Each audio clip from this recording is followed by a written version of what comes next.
Calvin Robinson is a British conservative political commentator and broadcaster. There seems to be an anti-truth movement, so there needs to be even more of us standing up to speak for the truth whenever we can. Calvin is known for speaking out on social issues and is a host on GB News. To the rest of you, I have no doubt that some of you will consider me a bigot or a transphobe or a homophobe, but I am neither of those things, none of those things. I am simply a follower of Christ, a Christian. What do you say though, Calvin, to people who say, well, you're just mean, in that your conservatism is somehow colored your Christian worldview, and so you're just denying people who love each other the freedom to fully express what it is they feel at the most basic and natural level? In this episode, we talk about gay marriage, his ministry, and misconceptions people have about him.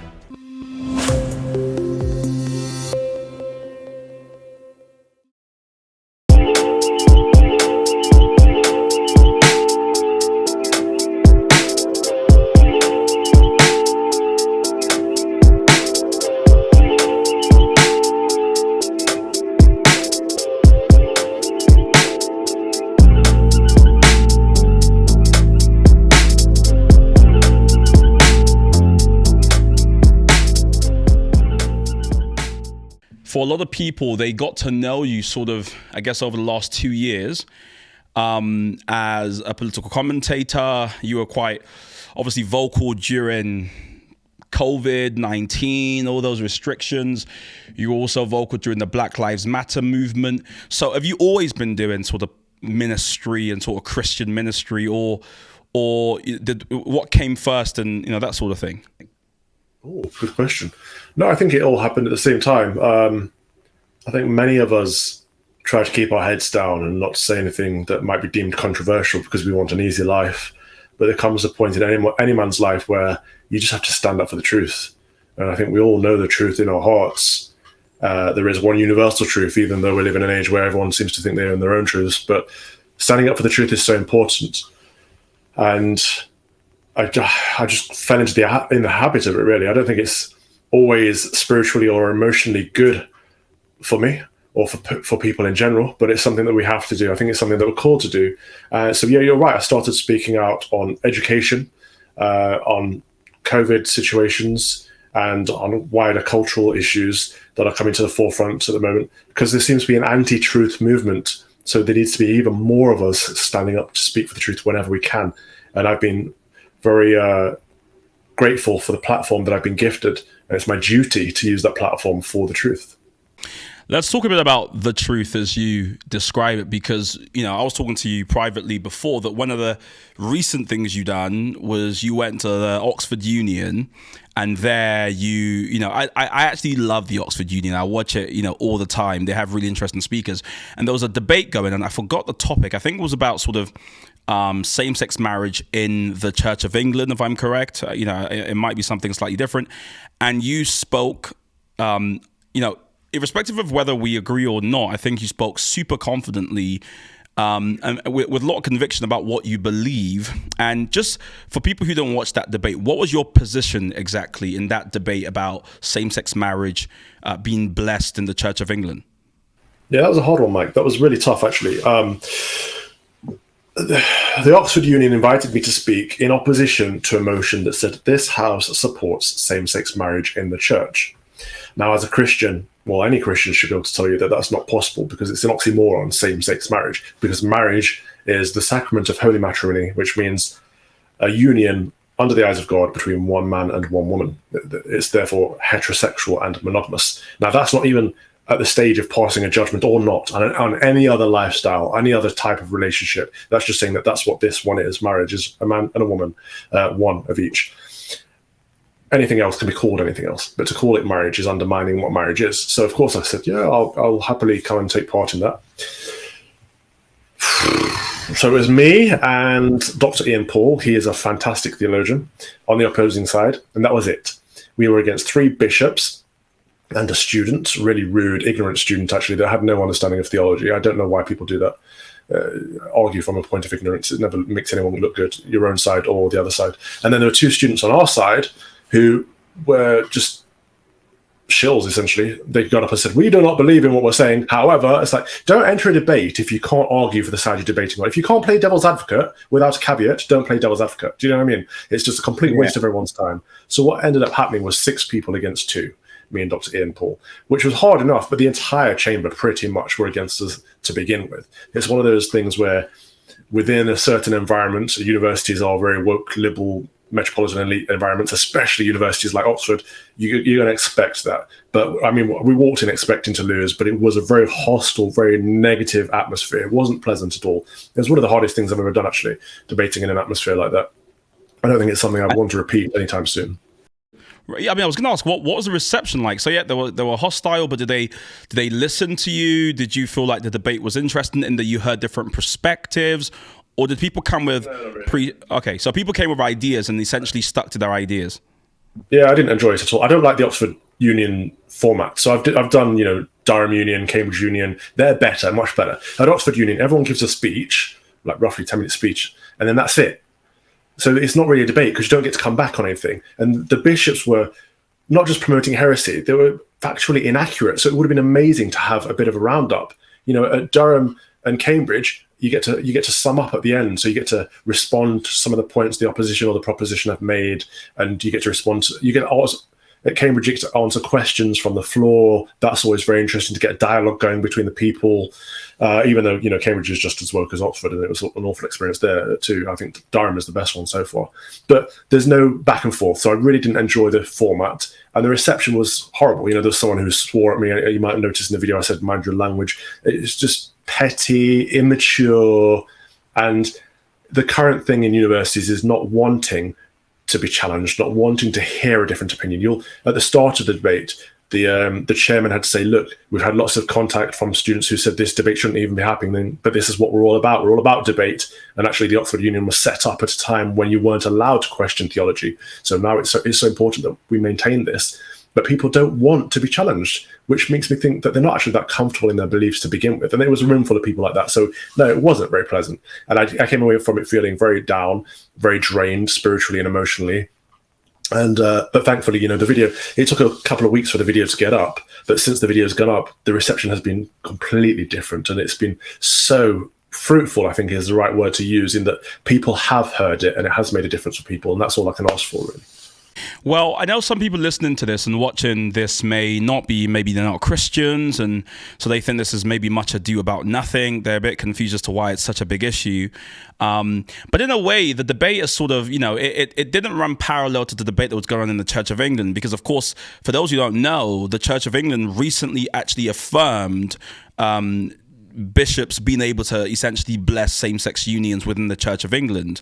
And so in a way, the debate was almost too late, because, in Synod, which I guess is the sort of ruling council, for want of a better term, for the Church of England, they were also having a fierce debate about this very issue, and they ended up actually affirming same-sex marriage within the church. What's your reflections on that when you think about the Church of England and that decision they made? It's such a shame. It's so sad that these bishops who are put there to defend the faith and to lead the flock are leading them astray. They really are, because they want to be seen as good people. They want to appease the world. They want the world to say, hey, look, the church has become more modern and inclusive and accepting, but they're getting it wrong. They're doing it in the wrong way. And the church should be accepting. It should be modern. It should be inclusive, but in a way that does not alter Christ's teaching. God came to earth as man incarnate, right? As Jesus Christ, the person, truly man and truly God, to teach us how to live a good life, to show us how to live a good life. And if we ignore that, we're moving away from God. It's as simple as that for me, really, as a Christian. So to see the Church of England say, yes, well, they started out by saying we can bless individuals within same-sex relationships. And by the end of it, these things are always a slippery slope. By the end of it, they said we can bless same-sex relationships, some of which will be sexual in nature. That is counter-scriptural. That is against God's word. You cannot ask God to bless something that he has said is a sin. And even just that word there will be triggering certain people who will be watching this and say, you can't say that that's a sin. It's like, that is literally a sin. We're told it's a sin. And the word sin seems to have such a derogatory meaning these days, and such a triggering response to people, but it just means moving away from God's law. That's it, really. We are all sinners, So it's not us pointing fingers and say, you're a sinner, you're a sinner. It's like, we are sinners. Everyone is a sinner. And we're trying to move away from sin and guide people away from it and towards him. And that is a good thing. Yeah, I mean, it's interesting because I think religion in our culture today occupies this really weird and awkward place in that obviously folks would say that we're in sort of late modernity and we're sort of in a cultural landscape where we're reinventing, rethinking a lot of old, social order. But the difficulty with religion is, especially Christianity, is it can't be audited by the world, as it were, because it never belonged to the world. But then you have this idea in the Church of England, I suppose, but also in other camps that you can modernize Christianity. You can make it more sort of interesting. You can open the doors wider to let more people in. But I suppose the danger is, do you end up changing the very thing they're coming into? Because if there's too many, if the doors are super wide and there are no sort of structures or rules or regulations, it basically becomes something that has the form of Christianity, but doesn't actually. I was actually really saddened by the debate, mainly because I didn't know how we got here. When I say how we got here, here's what I mean. I'm not a bishop. I'm not involved in the Church of England, so I just don't pay attention to the debates. And so, I pay. When gay marriage was made legal years ago, I remember paying attention and going, "Oh, right." And then fast forward, I pay attention now, and I'm like, "Oh, churches now can do it." And so, as someone who's closer to the action, what's happened since, gay marriage was made legal? And to get us to where we are now, where a lot of Christians are angry. And at some stage, I do want to play devil's advocate and kind of give you some of the arguments that people who are on the other side have made and give you a chance to respond. But just catch us up. What's happened in that, what seems like a brief period of time, but so much has changed. Hey there, just want to say thank you for listening or for watching this podcast. We have a great desire to grow this podcast, and one of the ways we're going to do that is if you listening follow, or if you are watching, you subscribe to the podcast. The faster it grows, the more guests we can get, but also the better the podcast gets. So please, just do me a favor, hit the subscribe button or the follow button. Back to the episode. Well, yeah, I think people have forgotten that the faith is supposed to shape you. You can't shape the faith. What's happened is, I suppose we've lost all track of foundations and authority. So the Catholic Church is doing a much better job because they have the magisterium and they have the Pope. In the Anglican Church, our authority was the primacy of Scripture, the 39 Articles, the Book of Common Prayer, the Ordinal, and the Book of Homilies. And I don't think most Anglicans will know of 4 out of 5 of those things at the moment. That's the problem. If there's no authority, then we become an authority. And of course, everything becomes relative, and the faith can't be relative because it's about an absolutist view of the world. It's about a universal truth. It's not subjective.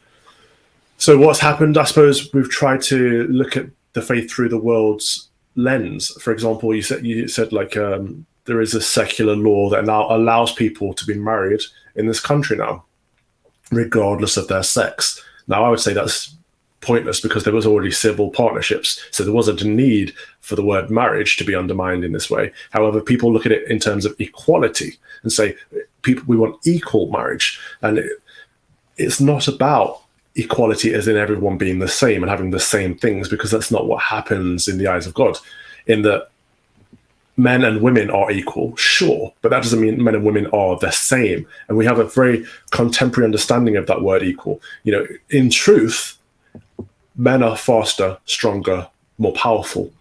Women are more nurturing because of their maternal instincts, more caring and more effeminate, generally speaking. And these aren't good or bad things. Well, I would say they're all good things, actually, but they're not. It doesn't make women any less than men or men any less than women. It makes us different, but equal in our dignity under the eyes of God. And that's the only equality that's important.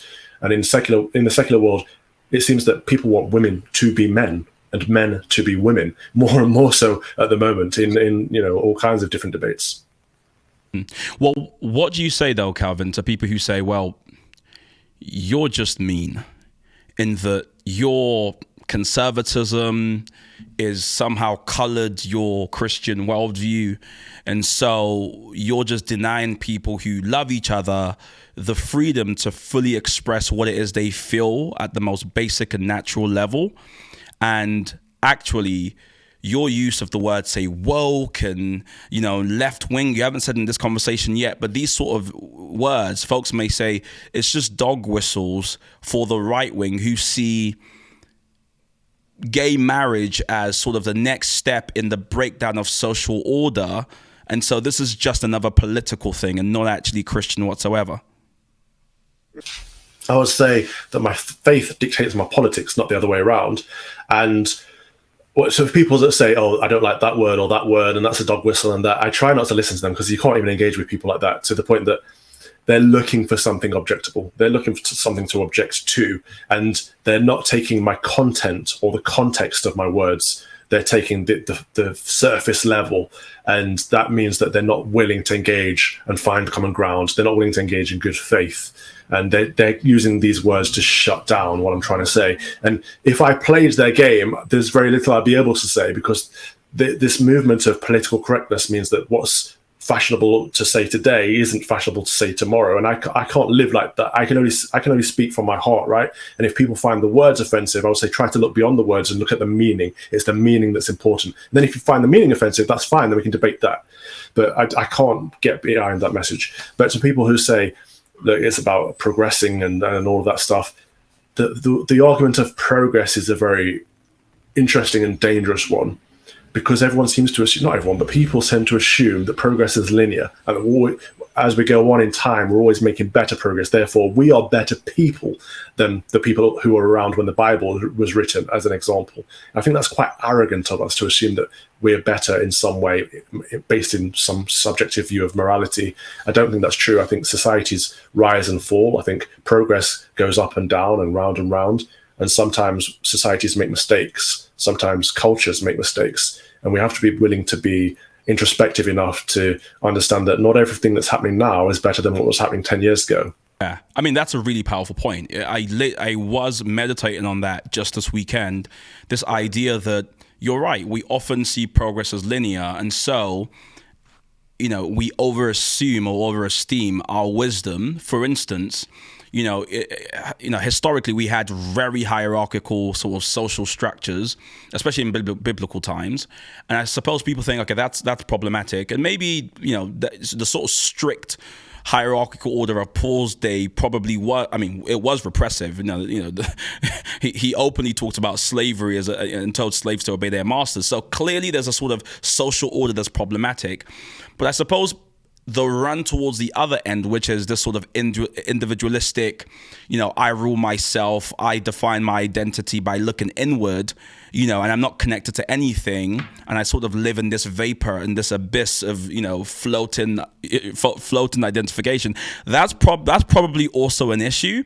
And the difficulty is where we find that happy medium where you can say, oh, no, not all authority is terrible, but authority within reason, or individualism versus, defining my identity vis-a-vis the relationships I have.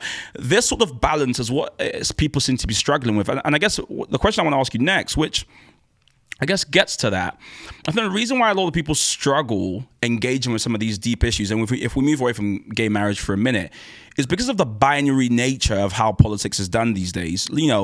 Folks would say, okay, you've got if I just forget about the print and publication for a minute and broadcast, but you've got The Guardian on one side, and then you've got what I think increasingly folks may say GB News on the other side. And they go, if you have these different sides, aren't they both just distorting the truth because they're seeing it through a lens? Don't you feel as though you're missing a part of the debate because of where you sit, on the political spectrum or say with your work with GB News and stuff like that? Okay, so I'll start with your first point about authority, because I'm using the generalization here when I say we, because it's just easier for conversation, but we are afraid of submitting to authority because we are hyper-individual at the moment, hyper-individualistic at the moment. But authority is good.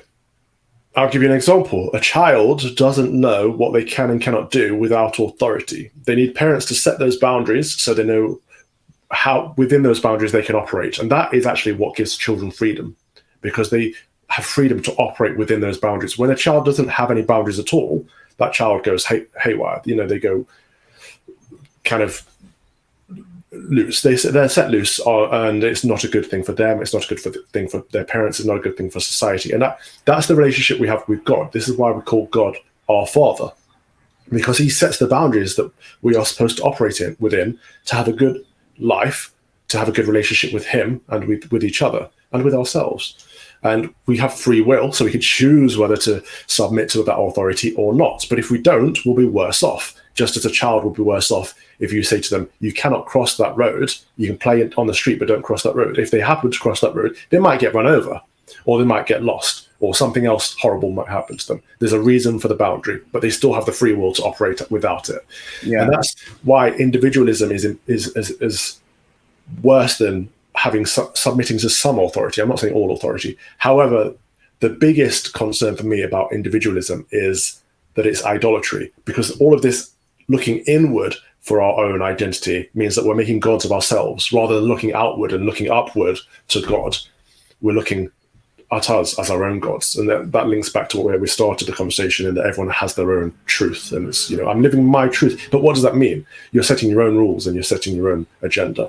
That's never a good thing for the wider community.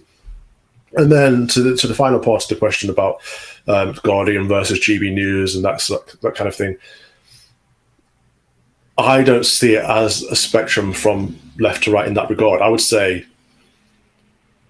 the Guardian has a very hard left perspective, but I would say GB News at least tries to be broad and balanced. And every panel that I've been involved in has someone from the left, someone from the right, someone from the centre, and we try to bash out conversations in that way. But the reason that it's been perceived as right-wing is because most other publications that it would be compared to wouldn't be the Guardian. There'd be BBC, ITV, Channel 4, Sky, who have all been a metropolitan liberal elite bias. So I wouldn't say that the BBC is particularly left-wing, nor would I say it's particularly right-wing, but it is metropolitan liberal elite. It's that Westminster bubble kind of London snobbish attitude, quite politically correct, the opposite of working class, and GB News isn't that. And this is why we're reaching people that feel like they've been left behind for so long in the, outside of London, all up and down the country, but also within London. And it's people whose voices haven't been heard, and we're trying to offer an alternative perspective. So I wouldn't say that we're right or the opposite of Guardian. I would say we're smack bang in the middle, providing an audience for everybody. So I take your point, but I mean, to push back a bit, it's more than just the talking heads you have on panels. It's about the editorial. Who chooses the topics you talk about? I mean, take Harry and Meghan. I'm sure you guys have a nightly sort of slot to just bash Harry and Meghan pretty much every day. I mean, when stuff like that, and sure, you can find one person to try and defend them, but it's hard to look at it and not see it as like there's a clear sort of agenda. I mean, what do you say to people who say that like there's a clear agenda there, and that's what makes it? I would say that's an argument out of ignorance. Only people that say that don't have any understanding of how the media works. I hear that quite often, not about GB News, but I hear it more so about the Daily Mail. Oh, the Daily Mail's agenda is X, Y, Z, blah, blah, blah. This is why they keep pushing it. That is absolute rubbish, because the media has to be commercial unless it's state funded, right? So it has two objectives: to appeal to the audience and to appeal to advertisements, right? So in order for a company like GB News to make money, they have to be centrist enough that advertisers want to advertise on there. And every time me or Nigel Farage says something, advertisers are like, oh, do we really want to be with it? So you can't go too far right anyway. And then secondly, you have to appeal to your audience. And the topics and conversations that your audience want to hear are the ones you have to have. Otherwise, they turn off. And it's the same with newspapers, same with everything. People only buy the Daily Mail because they put forward stories that they want to read. If the Daily Mail stopped putting stories that people wanted to read, they'd stop buying the Daily Mail. And that's it. There's no agenda from top down. It's bottom up, actually. I take your point, but I mean, I would say it's a chicken and an egg thing, right? Because there is definitely a sense in which newspaper outlets can stoke and further exacerbate and encourage and titillate and entertain and jeer up a crowd. I mean, that's definitely. I mean, I can cite examples all day, but you are right that equally in the public there has to be appetite for these shows to carry on. But I suppose isn't the point of a balanced and fair news provider to say, is this in the public interest? So for instance, nightly debates on whether Harry and Meghan are good people or not, is that in the public interest? I mean, I'll tell you why it is, because I find the conversation boring. I'm bored of talking about Harry and Meghan. Likewise. People wanted me to talk about it on my show. I mean, we're recording this on a Monday. My show was on a Sunday. So yesterday people wanted me to talk about it on my show. I didn't. However, I can see the pressure to talk about it, because look at our YouTube channel. The most watched videos are about Harry and Meghan. So if you want to do content that people are going to watch, then and Harry and Meghan do something newsworthy, which they have this week, then you discuss it. What have they done? They haven't done anything. They've received, so this week alone, they are actually being invited to the coronation, which is public interest. But they haven't done anything. No, they've received it. They are a topic of conversation because they're members of the royal family who have almost excommunicated themselves from the country and the family and have actually been invited to the coronation. That is particularly interesting because will they come? If they do come, will they behave themselves? People, I mean, the royal family are there to be talked about. Mm-hmm. It's not. There's no agenda behind that. Yeah, it might just be my lack of interest, perhaps, and yeah, maybe maybe I'm just over it. But yeah, no, you are definitely right that for some reason this country has this almost fetishization about the royal family and just obsession that I get. But also at the same time, I just think I also don't understand. I mean, the tiniest things are spoken about at length, and to be honest, I don't think GB News is solely sort of out at sea on that. Talk TV equally. I mean, I don't think. Well, let's be honest. This is not a right or a left wing situation. The Mirror is actually the publication that talks about the royals more than any other publication. Really, more than the Daily Mail. Yeah, absolutely. I find that hard to believe it. Maybe, you could be right. I wouldn't be shocked. The Mirror does care about advertising quite a lot. Here's what's quite interesting about sort of people who are, I don't want to say on the right, because I don't want to make it a left or a right wing thing, but I think people probably misunderstand quite a lot about you solely because of if they see your face next to Nigel Farage and they see it next to, Patrick, I forgot his name. People start to draw conclusions. What are some misconceptions that you think people have about you? Good question. Let's address some of them. People often call me a grifter. Mostly people on the left call me that, and I think that comes from the politics of envy. It's quite a spiteful thing to assume that someone's saying something because they're paid it or they're told to be saying it. I never say, or I try not to ever say anything I don't believe in. Doesn't mean I don't change my mind sometimes, but I actually get paid a lot less to do what I do now than I did when I was in teaching, because I believe what I'm doing right now is part of my mission, part of my ministry, and it's important for me. It's a calling, it's a vocation. I don't actually always enjoy it. The TV stuff, I don't always enjoy it. I didn't enjoy the Oxford Union, but I feel called to do what I'm doing, and it's important. So when people call me a grifter, that I find it shows more about them than it does me, because they don't know the facts of the situation. And then the other thing is people often say, the cosplay vicar, which again is an interesting one because what does that mean? When it exposes a lot about the people that say it, because he's not a real vicar, he's not a real priest, he's a cosplay vicar, all of this kind of stuff. Oh, I got it. Like you're pretending to be a vicar. Yeah, and it comes from, I believe, my split from the Church of England, and I was the one who exposed that publicly, so there's no secret about it. And I joined the Free Church of England. Now, I know that I'm in communion with 80% of Anglicans around the world, which is actually the majority, but it's not a numbers game. It shouldn't matter. I know that I was validly ordained a deacon. I'm not a priest. I never say I'm a priest. Hopefully, I'll be priested in June, but these things, that's God willing. And I know I have a parish church that I look after, and people are welcome to come any Sunday. Hey there, just want to say thank you for listening or for watching this podcast. We have a great desire to grow this podcast, and one of the ways we're going to do that is if you listening follow, or if you are watching, you subscribe to the podcast. The faster it grows, the more guests we can get, but also the better the podcast gets. So please, just do me a favor, hit the subscribe button or the follow button. Back to the episode. Like, reflect on me on where you think this country's going, the UK. You know, if you think we're becoming, you know, more tolerant, more intolerant, how you think this all plays out. Do you think a time is coming? Because, I mean, I hate to paint, you know, the picture, but it's true. The last census that came out showed us that allegiance to Christianity is at an all-time low.